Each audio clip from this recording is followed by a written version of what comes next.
Okay, hello, welcome to the Jann Arden podcast and show. What a goddamn show we have for you today. This is, don't even listen to any of the other ones. This is the one you want to listen to. I don't need to give this woman an introduction, but I'm going to anyway because some of you people have not been out of the house since 2019 and you may not know her. An award-winning comedian, yes she is, podcaster, author of 6 books, 6 New York Times bestsellers. Try doing that, you jealous people. She's hosted late night television. She's done everything from ayahuasca to downhill skiing while holding 2 dogs, a joint, a cocktail, while in a bikini, no less. She's vaccinated, often horny. She's coming to Vancouver, 29th of March, 30th of March, Queen Elizabeth Theatre, Little Big Bitch Tour. I've seen it. So you got to do it. Please welcome to the stage, Chelsea Handler. Oh my goodness. Thank you so much. What a wonderful introduction. It's nothing. I had help writing it. I had these 2 people. Yes. Listen, your birthday was epic, Chelsea. And you were indeed skiing in Whistler with your dog in a backpack. You did have a cocktail. And how does it feel? You're on the dark side of 50.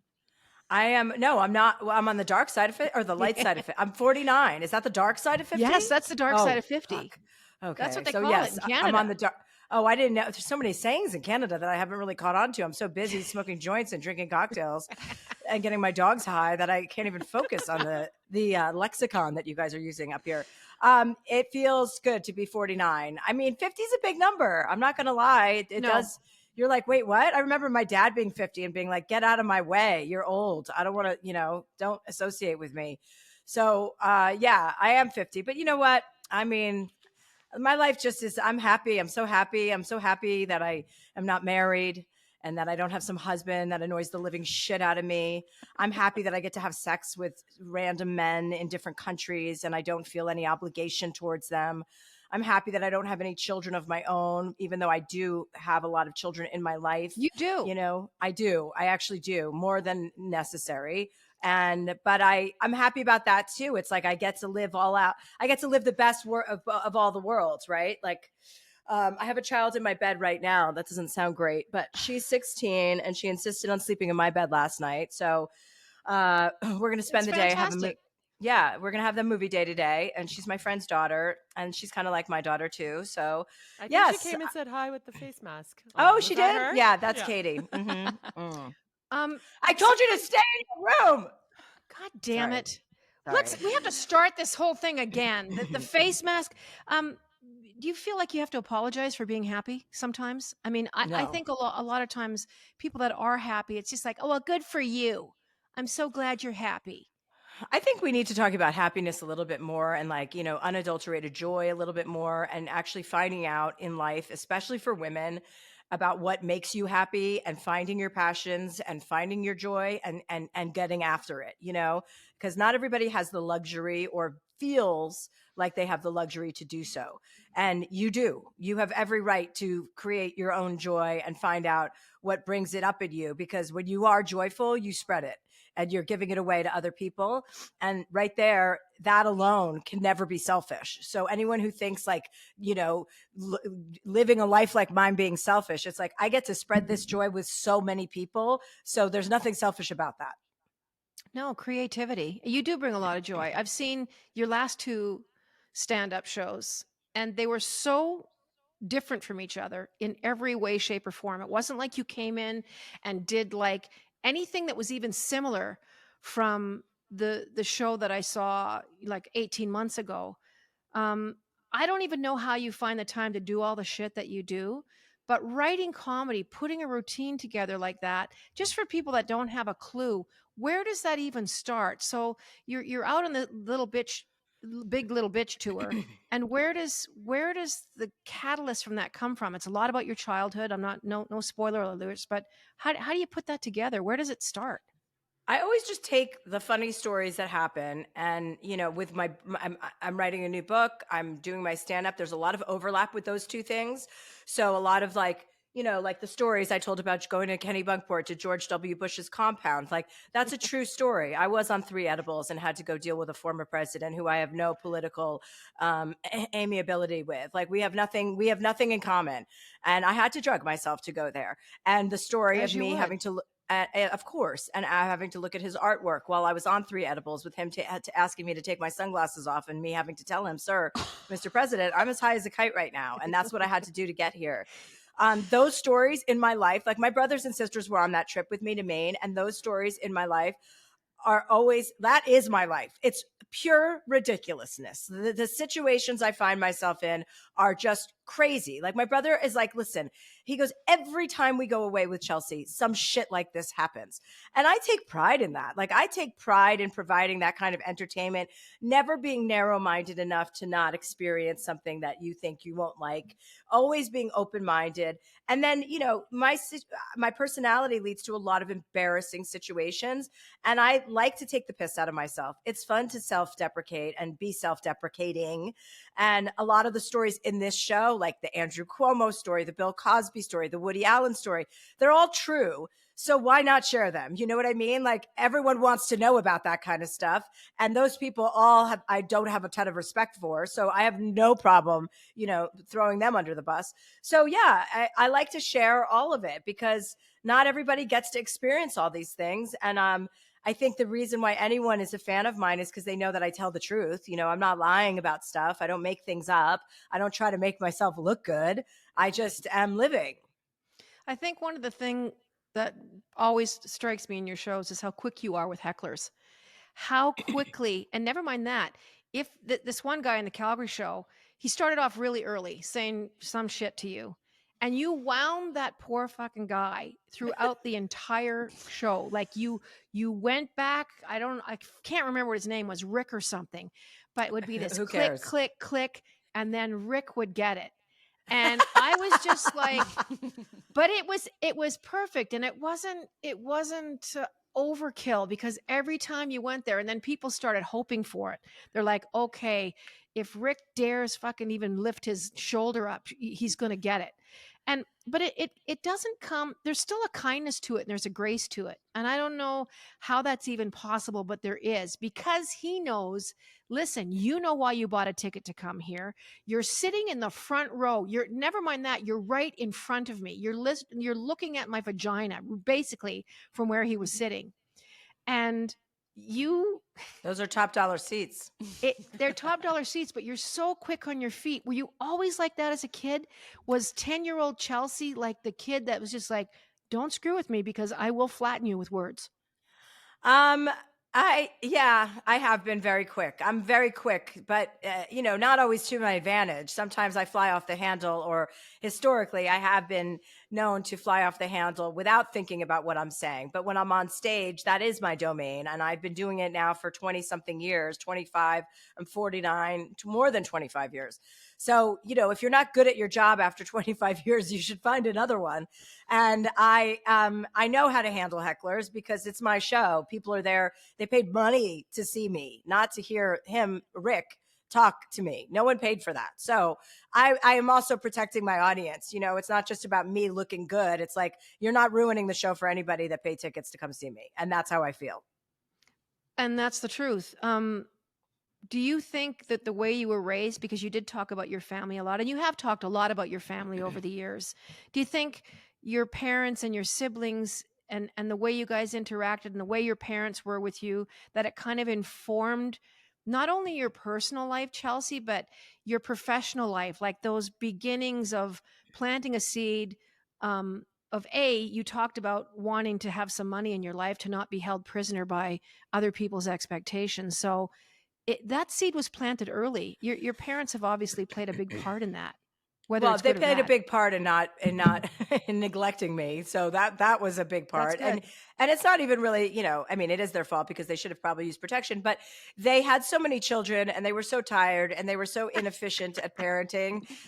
Incompetent would kind of be the right word, that I stepped in and parented myself. And my brothers and sisters had a big role in parenting me. And there was no loss of love in our family, but there was a loss of reliability, dependability, getting picked up on time from school, or my mom getting in touch with the other kids' moms' friends. My mom's like, I don't want to deal with those people. Like, I'd rather you didn't go to that party. I'm like, no. I need to go to that party. You need to act like a mother and step it up. Like, my parents were never on the level with the other parents. And that bothered me a great deal. And then the dynamic between my mom and my dad was very obviously in his favor. And I knew from a very young age that I did not ever want to be reliant on another person, whether it be a man or a woman. Like, I was going to make my own way. I was going to have a luxurious life. I was going to have the most fun, and I was going to make a lot of money. And so I wanted to do that. And I wanted independence. Like, when I was a baby, I was so pissed at being trapped in that body. Like, I just wanted to be a woman. I was like, what are these arms and legs? Like, I want my boobs. I wanted my own apartment when I was 7. Like, I asked if I could get my own place because I just wanted to separate from them. I felt like they were holding me back. So now when my brothers and sisters and I, who are all very close, look back or talk about it, it's like, now they know that I did know what I was. They just thought I was like this crazy. I was like, no, I told you guys from the very beginning, this is what it was going to be, and to follow my lead. If you want to live the good life, come with me and I will show you the way. And my brothers and sisters, some of them were like 15 years older than me. And they're like, oh my God, who is this little lunatic? And, but now they realize that I knew what it was up all along. And, now they listen to me a lot better. I can't imagine what your report cards were like in elementary, junior high. Chelsea's very good, but she just talks too much or whatever. A lot of talking.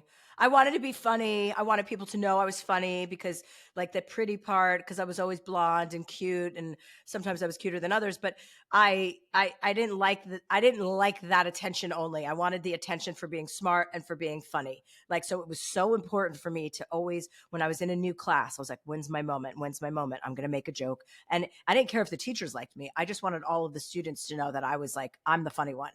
So and so I would like figure out when I was going to say the funny thing, and so I always had a kind of dominant personality, and it's worked well for me in careers. Romantic relationships is a little different because men think they want a woman like me, but then they are with a woman like me, and they're like, then they feel many men can feel emasculated by that, which is a bummer, but also not my problem either. It's not something that I need. I was going to say, how does money and success affect your personal relationships? But that you've answered the question. And I think that's such a cultural thing too, Chelsea, is that the roles somehow are still so defined in 2024. Like, she does this, he does that, or whatever the situation is. And plus, you're in a situation when you basically live in a glass bowl. You're a little fish swimming around in a glass bowl, and everyone has an opinion about who you sleep with, who you have your relationships with, all of that stuff. I don't even know how you kind of live your life setting that shit aside and not worrying about what people are interjecting on you, because some of the comments that I've read over the last 3-4 weeks, there's a lot of vitriol, even the political stance that you take. I mean, if you're a person that doesn't like Trump, you immediately open yourself up to this maelstrom of the stupidest comments on the planet. And I just want to know how you deal with that. If you ever take it with you, if you ever are going to bed with all that shit, people's opinions of you. No, I mean, I wish I had this answer, because I want every woman to feel this way and not to care so much about what others think. I think that's the biggest issue, is that we care so much and we look around and compare and compete. And I wish it was an injection, of confidence, of self-assuredness. Like, whatever decisions I make for myself, I'm not worried about what other people are thinking about it. Like, that left me. I don't even know if I ever really had that, like, in elementary school and middle school and high school, and those times where you're not fully formed. But once I became fully formed, like I am super confident in the decisions I make. And I know that your attitude is 100% of the equation. If you have a shitty attitude, when the things don't go your way, then they go real downhill fast. And if you have a great attitude, when things don't go your way, they don't go downhill fast. It's just something that didn't go your way. And that's one instance. And you pick yourself back up with the right attitude and you get yourself back on track. So I don't deliberate. Like I don't have a hard time making decisions. I'm very decisive. I know what I'm doing. If I'm writing a book, I'm like, I've got an idea. I have a vision. I'm going to do it. If someone doesn't like it, then they can just talk to me when it's over and we'll discuss it. But I think there's a way of like, I think that, and this isn't something that I've always had, like a great positive attitude, but like, I don't allow myself to get overwhelmed with the commitments that I've chosen to make in my career. I don't want to be the person that goes, I have to go to this event and I have to make a speech, blah, blah, blah, blah. I'm grateful they want me to make a speech. I'm grateful that they're appreciative, and I'm grateful that I have the capability to make a speech and to go up there and be funny. So I've spent the last like 10 years of my life after I went to like real therapy, my attitude is it takes precedence over everything. Like it is the thing that informs everything I do. So when I get on stage, I am joyful and I am spreading joy. And I want people sitting next to strangers to feel a togetherness that you feel when you're laughing next to a stranger. And I try to take that into everything I do, and you can't obviously have a great attitude 24 hours a day, but you can sure as hell try. And it makes a huge difference. It does make a huge difference. Well, just sitting in the audience, which for me at the show that I just saw on the new tour, I was telling you a little bit that night when I saw you backstage about these 4 women that were sitting behind me. The joy that they were experiencing was actually pissing off the people around them because they kept repeating every joke that you said. So you would say a line, and your show's quick. You can't, like, even when you're laughing, you're like, I got to stop fucking laughing because I'm going to miss this next thing. So there's a real control that has to go on watching you. It's like, oh my God, what's going to happen? I got to make sure I'm listening. These girls were repeating everything. Then they were adding their own take on it. But what my takeaway was just that the absolute joy that these people left. And you see everyone funnel in. You don't get to see that in the lobby. Everyone, the anticipation of the drinks, and they've just got their Chelsea stories. Everyone's talking about you. And then you do the show, and as you're walking out with everybody, the energy is so palpable. The positivity, which we're not used to feeling when we're in groups of people. Usually it's fucking you're protesting something, or you're trying to get together to stop something really horrific from happening in the world. But when I was leaving in that group of people afterwards, I just felt like this is like a drug. And you're right, what the arts does, what creativity does, what laughter does, and people start thinking about their lives differently. So what you're doing is it's just important. And I'm not trying to kiss your ass. I felt kind of high when I left and I don't do edibles. I'm as sober as a goddamn judge. Yeah. I know. Jann is very sober. It's quite disappointing, frankly. But it is disappointing. You would have hated me drunk. I would have been the person that you would have been asking security to remove me. I can imagine. I'm picturing it now, and it's very crystalline. Don't worry. Caitlin and I have all the edibles for you. I was going to say. Yeah. No, these guys keep me young because I'm always, we talked about drugs like 2 weeks ago and all their really weird experiences with mushrooms. But I know, Caitlin, you wanted to ask Chelsea about ayahuasca, and I want to know because go. It was a great segue. Well, just because I've had a bunch of friends actually go to Peru to do ayahuasca, and they have said that it, really changed their outlook on their life. And they were obviously going down there with the intention of, therapeutic purposes. So getting diarrhea, because that's what happens when you do ayahuasca. Although I'm the only person that did not get diarrhea. I just would like to go on the record and say they said listen, you're probably going to purge, meaning vomit, and you're probably going to, a lot of people shit their pants. And I was like, I'm not a beginner. I am very, very well associated with all drugs, and I'm not going to ruin a good buzz by having diarrhea. So just get that out of your head. And guess what? Guess who didn't get diarrhea? This girl. You were the only one on Chelsea Does who didn't like either shit or barf into a bucket, which was I really know. something. I did But barf. I did barf once. So that did you was, barf? Okay. yeah, Okay. but that was okay. It wasn't even Barfing. like, it was just instant and then it was over. I was like, oh, okay, well, whatever. So when you did it, did you have this like big changing experience, and did you go into it seeking something, or were you just kind of like, I'm interested in what this is like because I'm kind of that person? I think I just want to, like when I do drugs or I do anything hallucinogenic, I just always try to remain open and open, like don't be nervous. If you're scared, that kind of will infuse your experience or influence your experience. And I'm not a scared person when it comes to drugs. I like it. And if I don't like something, I won't do it again, but I went in just open, like thinking it would be about my mom who had passed away or my brother who had passed away when I was a little girl. But it ended up being so much more about my sister, one of my sisters, and our relationship. And for anyone who hasn't seen it, you can watch it. There's a series called Chelsea Does Drugs on Netflix. And, it did change my life. It changed my relationship with my sister forever because it just was like, it just highlighted all of our experiences from being little girls on the beach in Martha's Vineyard, like running through the sand, playing with each other. It was like an iPod shuffle of scenes from your childhood that were true. Like the bathing suit she was wearing was her bathing suit. The bathing suit I was wearing, the dog we had was the dog we had. Like all of it was just repressed, or somewhere in the back of my brain. And I hadn't accessed those memories. And it was a reminder, like this female voice was saying to me, like, you've held hands more with this person in your life than you've held hands with anyone. This is a bond that you have to honor. Your sister's not like you. You have to be kinder and more gentle to her.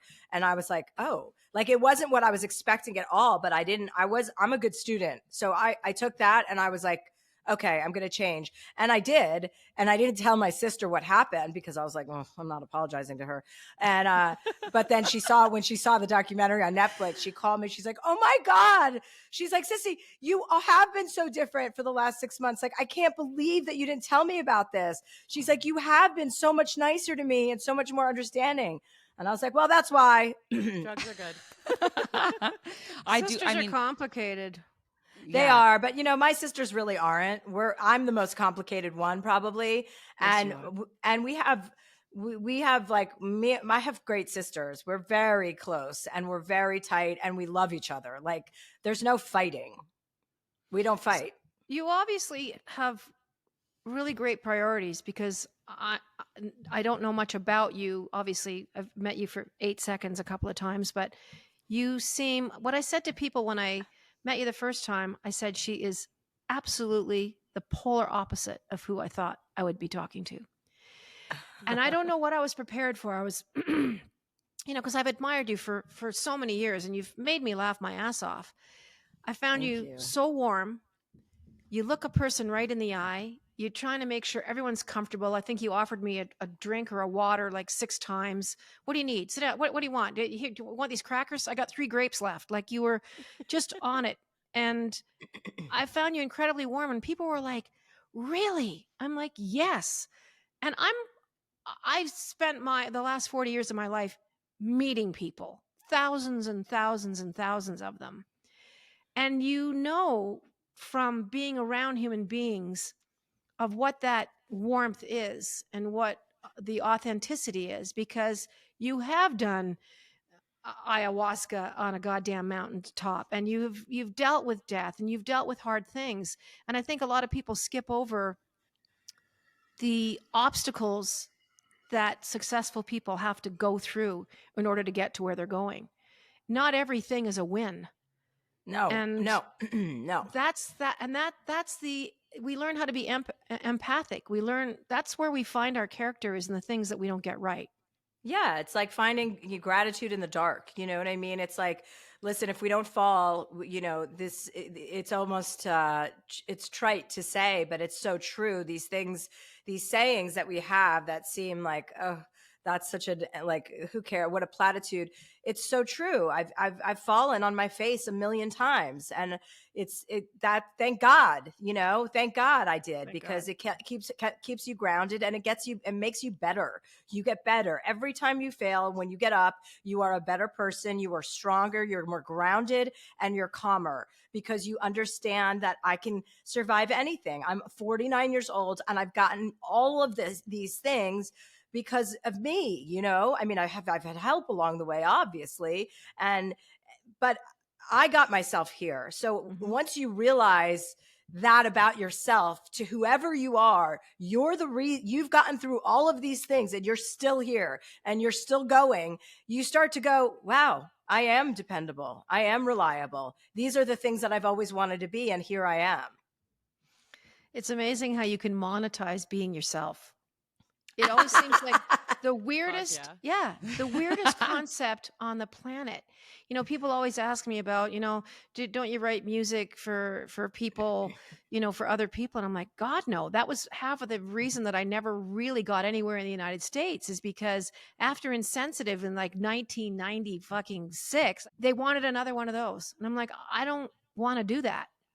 And I was prepared to die on that mountain. And I'm really not even making it up. I didn't want to do what everybody else was doing. I was just determined to be myself. And it worked out okay. But you've monetized just being yourself. Like, intellectual property is so amazing. To have an idea, put it in a book, put it in a television special, you know, put it into Chelsea Lately, which was a triumph, I might add. The girls and I were talking about this week. You were the only female late night talk show that was successful, funny, night after night, kicking ass. I want to know, I mean, before we let you go, I want to know what that experience was like, because I know you're about to produce another television show, which we're going to talk about. But Chelsea Lately was a triumph, and you had so many great guests, and you nailed it every night by being yourself. And people were generally nervous when they sat in a chair across from you. Yeah, I had no idea how many people were so scared of me. Scared shitless. Because I mean, people still say that. They're like, you're so intimidating. I'm like, I'm not intimidating. I'm like, it's so sad on one side of it that confidence is intimidating. Like, a female who's confident intimidates other people. Like, we should want all of our women to be confident. And I'm not faking my confidence. It's innate. I have it. I've lost it at times in my life, and I've had to recultivate it. But it was a triumph. It was a huge, fun, crazy experience that I loved. And it was like going to college. Like, our offices were ridiculous. We got up to such nonsense. I mean, if we did that today, we would all be fired. You know, human resources would not. I mean, they used to call us human resources, and I would fuck with them so badly. I would be like, I just got so much joy out of taking the piss out of all the corporate people who took themselves so seriously. Because the one thing I do, I take my life seriously. I take my job seriously, but I don't take myself seriously. Like, I don't care if I look stupid, and I don't care if somebody makes fun of me. You don't look stupid ever. Well, and you're smart, and that's the thing. I have looked stupid. Listen, nobody has never looked stupid. So that's not fair to say, because obviously I've looked stupid. I just don't let that define me. Like, good, that I'm a human being. I can be stupid sometimes. Sometimes I ask really stupid questions and they fly out of my mouth, and I'm like, like, why did I just say that? But also, I have to be able to laugh at myself, right? I have a great sense of humor about myself and about the world. So that's helpful. And so that was a great experience. I loved doing that show. And then, you know, after 7 years, I was like, I'm done. I'm tired. This is silly. I don't want to make fun of people for the rest of my life. And I want to do something else. And I was like thirsty for a little bit more knowledge. I think it's been a good balance, though. Like you said, the Netflix specials that you've done, you know, the whole thing about white privilege and things like that. Yeah, there was some jokes, you know, sort of lofting in through there, but there was some really gut wrenching, hard lessons and things that were kind of like a come to Moses moments for you, where you were like, okay, I've been put in my place a little bit here, and there's some discomfort here. Yeah. And that was actually really liberating to watch, because you knew very quickly it wasn't fucking fun and games the whole time. You were there to learn some stuff, be a better version of yourself, and educate whoever else was going to watch this stuff. And I think we did learn. Well, thank you. I mean, that was my intent. You know, after doing something like Chelsea Lately for 7 years, I really had such a strong desire to be more, serious about stuff, not only serious, but to learn and to grow and evolve. Like any of us, we all want to learn and grow. I mean, I'm not trying to stay the same. I'm trying to get better always, more knowledgeable, more empathetic, more understanding, less reactive. So all of the experiences I have, they have been like across the board, very different. And I'm grateful for that as well. And, now I'm in a situation where I work when I want to work, and I get to be in Whistler 3 to 4 months a year skiing, which is my greatest joy. And I get to, tour or write my books or do my podcast. Traveling. It is hard work traveling. It is hard work moving a Yeah. body around. So don't think for a second that it's easy, because Yeah. you are away from, the people that you love. I don't think your dogs can come with you all the time. No, And, no, they and it can't. is tough. You're out there, you're sleeping in a hotel room. And as much as people think that's really glamorous, it's not. It's a Yeah. hotel room. It's a lot of tediousness. You're the planes, the sickness, just traveling from time zone to time zone is tedious. Yeah, it's all gross, like it's not, even if you're flying privately, it's still gross and tiring, it doesn't matter. All of that stuff is just like, but again, that's an attitude, I know what I need to do. I know that if I have to conserve my energy. If I'm going to do a show in front of 3,000 people or 4,000 people or 1,000 people, whatever it is, I know that I'm there for them. People saved money to watch me, and I'm going to deliver. So like my responsibility is to my audience. Whereas before I would be like, oh, I have another show tonight. Like when I was in my 30s, I was just like, so I had burned the candle at so many ends that I just I was so depleted that I resented everything. I was like, can't do this. I can't do that. Instead of feeling grateful for having the opportunities to do all of it. Imagine even 60, 70 years ago, a single woman doing things in her own terms, having houses, doing working when you want to work. Like, it's just an unthinkable thing. Like, my mom used to say that to me. Well, Dad said that you made more money last year than he did in his whole life pouring concrete. And I burst out crying because I just was so humbled by her saying that. Can you imagine, Jann, you're living in your own house and you don't even have anyone, no one handed you anything. And had my mom been alive, she would have absolutely loved you. And I knew that she watched your show once in a while. She liked you and she liked Bill Riley. Sorry, forgive me, but 2 peas in a pod. It was just something going on there. But I love how you drag your family into your act. And I know we're going to let you go, but Sarah, I know you wanted to talk about comedy and what the edges of comedy were, and it was your question, and I thought it was great about just what the limits are and when can you, When it comes to like putting a burn out there because someone has maybe, taken something you've said out of context. I mean, the Tucker Carlson stuff made me laugh so freaking hard. You're so calculated with the burns. So I'm just wondering what's like your proudest moment in the spotlight, and if there is a burn attached to the moment. 1 second. You can edit these coughs out. Of course. we're going to put a delay on the cough. I have monkeypox right now. Well, what are my proudest moments? That's funny. I do like to give it to people, like that. Piers Morgan, Tucker Carlson, those fucking idiots, Ben Shapiro, they deserve it. The way they talk about women is reprehensible. And, and I feel a very large responsibility that I've put on myself to always exploit the life that I lead, because it is possible and women should have agency. And I want every woman to know that you are not defined by who you get married or who you get married to or how many children you have or blah, blah, blah. Like, there is so much love and joy to be found in this world, independent of those things. And so I don't feel like that group of people gets enough support. So because I get so much feedback from those women, when I do anything of the things I do, going, oh my God, like, thank you for talking about women who don't want to have children, that it's not for you. Yes. Like, that's actually, I'm doing everyone a favor by not having a child. You know what I mean? Because I wouldn't be good at it.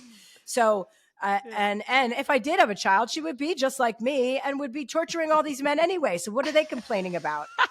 And you. She'd be torturing you as well. Yeah, exactly. I would have You gotta- divorced her by now. Oh God. But And but I do enjoy, yes, of course I do. I don't know which one my proudest. I mean, I loved going off on Piers Morgan on his show, telling him he was a terrible interview. That was a proud moment for me. Tucker Carlson, same thing. You know, like Yeah. men who come after me, like watch out because I'm going to make a fool out of you, and I have no doubt in my ability to do so. Like. So Yeah. I'm not worried about it. So come and get me, you know? And that's how I feel. I feel like I'm not just defending myself. I'm defending all of these other women. And thank you. It's awesome. oh, absolutely. Men are powerful and strong and smart and Pieces of shit. great businesswomen and like you're a bitch and you are Yeah. a twat and you are fucking this and that. It's so amazing what the language is that surrounds women that have an opinion, that have integrity, that have intelligence. The verbiage is even different, and it's even different with women with other women. That they're not always supporting each other. I never had trouble with men coming up in the music business, but I sure had trouble with women. I know. I had the same experience in stand up. Same thing. Women You would know- be cock blocking me all the time.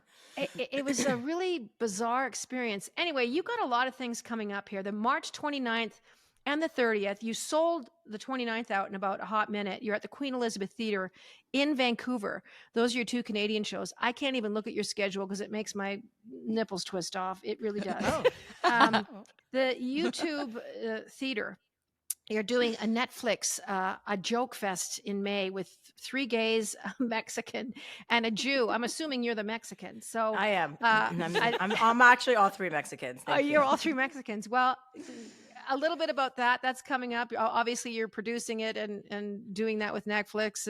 Is it just a comedy special stand? Not just. It's obviously Just like hilarious. a Netflix is a joke. It's like a night of, they gave me a night and I filled it up with some funny people to do a show. And yeah. And you can catch Dear Chelsea every week. I do my podcast every week, which Love is it. also a great joy. And I love We're that. fans. We love Monica Lewinsky. Kristen Oh my Hanna God, was that fantastic. episode.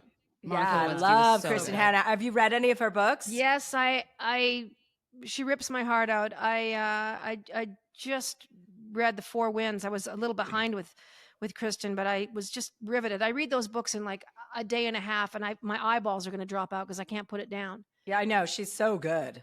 And you're a big reader. I mean, the fact that one of your favorite books is The Fountainhead, this is a terrible comparison, but my brother, who was in jail for murder for 28 years, his favorite book was also The Fountainhead. You share that with him. Oh, wow. That's so beautiful. Yeah, I'd be remiss to not tell you that while we still had you here. Would it be okay for you to give him my number? You know what? I did give it to him, and you should be hearing from him. Oh, okay. Because I just got a text, so that's probably him. That's if it's a ding, it's him coming on through. Okay, yeah. He has it's an his eggplant birthday today. He uses an eggplant emoji. Is that your brother? It should be 10 eggplant emojis in a row. Okay. There's only 8, so that's probably not him. He's 65 today. The poor guy. He's still in a halfway house. Oh, poor guy. But anyway, huge reader. And we could talk to you about a million things, but I want to thank you a millionfold for your time. Oh, yeah. My And, pleasure, Jan. We're going to be cheering you on and laughing our asses off. I think you really are you are an amazing force. And as uncomfortable as you have made me, you've also made me laugh so much over the years. And I'm always, I don't, like I said, I don't know you, but I'm proud of you from the point of being a fellow creator and just watching you go. And there's a lot of inspiration in that. There's a lot to be gleaned from watching another woman stand up for what she thinks is right and just and fair. And you take the heat and you do it with a lot of grace. Well, thank you so much. Those are such kind words, and I really appreciate them coming from you. Thanks for your time, and I'm sure we'll run into each other again. And look after yourself out there. Maybe the 3 of us should go see her in Hawaii, guys. Oh yeah, let's go on vacation together. Bring your brother. Bitch is going it's going to be in Honolulu. So anyway, Don't hang travel up. safe. Oh, Don't don't hang hang up. up. We need you to Don't load. hang up. We're No not problem. hanging up. She Thank knows this. She's going to leave that computer open until it populates. But our guest has been Chelsea Handler, and she's fucking awesome. So go see her little big bitch tour. One more fun fact, Chelsea Handler. I joined Rhea for 10 seconds. My friend Danny Kind, who's a Canadian actress, talked me into it one day over a cup of tea, as you do. From Working Fucking Moms, you know filled her. Working Moms, the show. So I filled this thing out for 5 hours. 6 months later, I get accepted into this thing that I'd forgotten about. And I'm like, oh my Christ. And so in 1 week, we're going to be sending you the choices that Rhea has made for you. And I was just like, okay, I'm going to, all right. Ding. I was scared to open the app. You will laugh at this and don't ask me why. It was you. It was Drew Barrymore, Feist, the singer, and the fucking cop from Stranger Things. I love you so much, but I went off. I deleted the app that afternoon because I thought, this is insane. Imagine you guys dated. And that is fucking insane. And Leslie Feist, I texted her and she goes, oh, you outed me. Yeah. I said, well, I love you, Leslie. But anyway, so there's a fun fact. And now we're done. I love that. I love it. Thank Yeah. you. And now we're Title of truly episode is now going to be Jan's Rhea match. Yeah. and it's also called Raya.